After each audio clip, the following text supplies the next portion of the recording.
আমার ওই যে বিচারে হইতে আপনি তো আমার একটা সরাইতে পারবেন না দাওয়াতে রাজি না করে কোনো সিস্টেম নাই সিস্টেম নাই সিস্টেম নাই।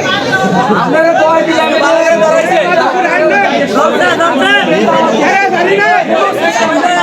এই পাগল তোরা আমি দেখছি না এই যে পাগলা রাখ বন্ধ করছ না, দেশের পরিস্থিতি ভালো না, বেশি কথা বলছ না। আমি আমি ওয়াজের পরে ওনার পরে যাব। ডায়েরিটা তো ডায়েরিতে এটা নিয়ে আসবেন, আনার পরে তা ওই হয়ে গেলে বইয়া থেকে দিন আমাদের 3 মাসের মধ্যে কোন দিন রাত্রে জমা দিই না কত দিনে হইলো যদি না না রাত্রে রাত্রে রাত্রে আরে ভাই আপনি পাগলা আচ্ছা আসতে রাত্রে হইলে 3 বছর পরে পাগলা বুঝছ না তো কিন্তু কথাকে তবে ভাবতাম না জানি তারপরে আমার পালাই যাচ্ছে না বুঝলাম কইছি না তোর কথা রাখছি 23 তারিখে আপু 23 তারিখে আপু রাখছি এটা তো আপনারা রাত্রে আগে গেছে ও তুই হেরার ভাবতে পারছ আমার মা বোনেরা হেরা লেগে রাইতে দিন আছে রে বইছে আরে কলবে কলবে মিলনা হইলে আমি তো আজকে দেউ দিছি না কি জানোসি কারণ ওলি আল্লাহ শানটা আলোচনা করছে এই জন্য যে বর্তমানে ওলি আল্লাহদেরকে একটু ইনফর্ম করতে হবে সবাইকে ওলি আল্লাহ প্রেমে পাগল নাইলে তো বুঝছ না আমার হাত চত্রা কিতা কথাটা গরম না বেশি পাগলা তাইলে গাট দেখাই দিছি গাট কি গাটে গাটে না ও লাগায়া মুর্শিদ বদন লইও তরিকতের পাগল পাইলে টান্দা কুলে লইয়া ধরি তোরি রে হুশিয়ার হইয়া ভাই তুই তখন কারালি সারা পাইতাছ কারালিটাকে ধর কারালিটা ধরলে যে আর মন ছেড়ে দেবে আল্লাহ কবুল করলে কামে করে আইও আল্লাহ কবুল করুক আমিন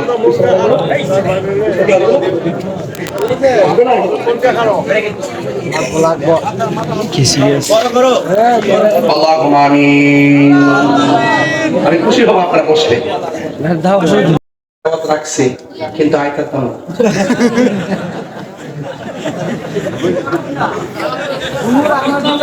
না কই নাই দেখ আর পারিস না তাই বিচার করতে 3 মাসের ভিতরে রাখতে হবে আরে ভাই রাখছি তো আইতাম না কি আল্লাহ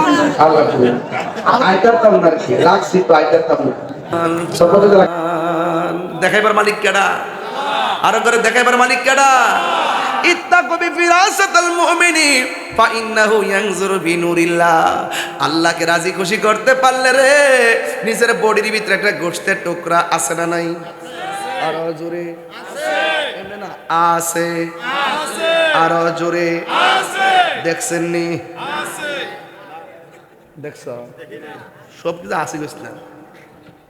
আছে দেখি অপারেশন করলে কাটতে পারে কোন যাবনি গোশতের টুকরা পাওয়া যাবে নি কাটলে আয় হা আছে না নাই এমন আছে ঠিক না বে ঠিক ঠিক ঠিক আচ্ছা ঠিক আছে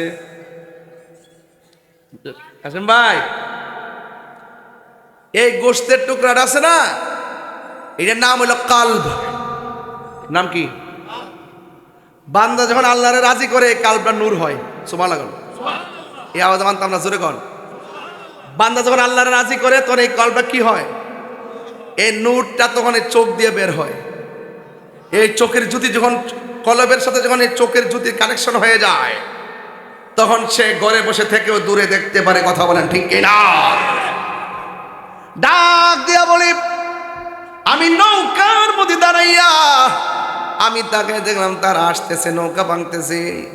আমি যদি নৌকাটারে ঘাটের মধ্যে বিড়াইয়া চলে যাই ওই জালিম বাদশা তারে মারবে এমন নৌকাটারে ভাঙে টুকরা টুকরা করে তারা নিয়ে যাবে বরং আমি নৌকাটারে ছিদ্র কইরা পানির নিচে ডুবাইয়া দিলাম আমি একটা গরিব মানুষের হককে সংরক্ষণ করলাম ইচ্ছে করলে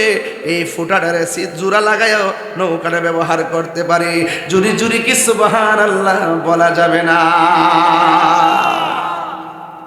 দয়াল আমার আল্লাহর বন্ধু পেশোয়ারি আমার আল্লাহর বন্ধু কোনো সন্দেহ না হায় রে আমার মুর্শিদ নামে বড় শান্তি পাই অনেক কষ্ট আমার মনে বাজান কষ্টে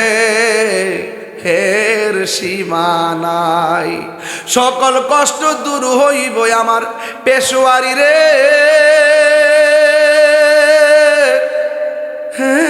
যদি পায় রে, আমি মুর্শিদি নামে বড় শান্তি পাই। আই হায় হায়, আমার দয়াল নামে বড় শান্তি। অনেক কথা রাখছি গো দয়াল অন্ত হরে বোঝাই, ঠিক কিনা? অনেক কথা রাখছি গো দয়াল অন্ত হরে বোঝাই, সকল কথা কইলা কইম আমার মুর্শিদ রে, যদি পায় রে, আমার মুর্শিদ নামে এ বড় শান্তি পাই। জুরি জুরি কি আল্লাহু আকবার বলা যাবে না? আল্লাহু আকবার কি বুঝাইতে পারে? এবার মুসা নবী বলে ঠিক আছে, আপনি পরেরটা আগে বইলা দিছেন, আর ঘরে বসে এত দূরে দেখলেন, আমি তো দেখি না। এই জন্যই তো আল্লাহ বলছে আপনার মাঝে এমন কিছু আছে, আমার মধ্যে তেমন কিছু নাই। ও বন্ধু, মুসা নবী ডাক দিয়ে বলেন, ও খিজর আলাইহিস সালাম, আপনি বাচ্চাটার গলা চিপ দিয়ে মারলেন কেন? ডাক দিয়া বলে, এই ছেলেটা বড় হইলে এমন কাজ করবে, তার মা বাবার বদনাম হবে,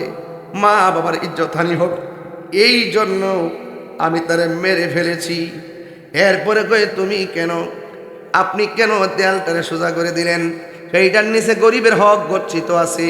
এই গচ্ছিত বিল্ডিংটা পড়ে গেলে এতিমের হকটা বেরিয়ে যাবে, মানুষ লুটপাট করে নিয়ে যাবে, এই জন্য বিল্ডিংটাকে সোজা কইরা এতিমের মাল আমি রক্ষণাবেক্ষণ করেছি। জুরি জুরি কি সুবহানাল্লাহ বলা যাবে না? এখান থেকে একটা কথা ক্লিয়ার সোজা বলে দিয়ে যাই, খিজর আলাইহিস সালাম বলেন, আমি তারে গলা চিপটা মাইরা ফেলেছি কেন? ছেলে যখন বড় হবে মা বাবার কলঙ্কি হবে, এই জন্য আমি বলে যাই, পোলাপান তুমি যে নেশার সঙ্গে জড়িত হয়ে যাও, তুমি যে বাবাই আবার ট্যাবলেটের সঙ্গে জড়িত হয়ে যাও, মানুষ কিন্তু তোমার বাবার বদনাম করে, কথা কোন ঠিক কিনা? তোমার কারণে তোমার বাবা মুখ দেখাইতে পারে না, তোমার কারণে তোমার মা মুখ দেখাইতে পারে না। বন্ধু, যদি আল্লাহর প্রিয়তম হতে হয় তাইলে ইনশাল্লাহ ওয়াদা করেন, আমরা কোনোদিন নেশা করব না, আমরা কোনোদিন এমন কাজ করব না যেই কাজ করলে মা বাবার বদনাম হবে। এই সমাজে আজকে একটু আগে আমার রুহানি সন্তান মাওলানা হাফেজ জহিরুল ইসলাম এমন একটা বয়সে চলে গেছে, ভালো একটা ছেলে ছিল আমার রুহানি সন্তান। এই সন্তানটা দুনিয়াতে চলে যাওয়ার পর দুইটা সন্তানকে স্টেজের মধ্যে আনার পরে কলিজাটা ভাঙ্গা খান খান হইয়া গেছে। আপনারা জবানগুলি কোন হায়াতের মালিককে? ও যুবক, অনুরোধ করে বলি, তোমরা যারা পেশোয়ারি দরবারে মুরিদ আছো, ফয়জিয়া দরবারের মুরিদ আছেন, একটা কথা বইলা যায়, জীবনে কোনোদিন মা বাপের চোখের পানি ফেলে কাঁদাবা না। মা এমন একটা জিনিস, মা কোনোদিন সন্তানের অমঙ্গল চাই না, কোনোদিন ছেলে মেয়ের অমঙ্গল চাই না। মা বাবা চাই সন্তান যত ডেভেলপ হতে পারে, কারণ মা বাবার দোয়ার মধ্যে কোনো স্বার্থ নাই, ওরা নিঃস্বার্থে দোয়া করে।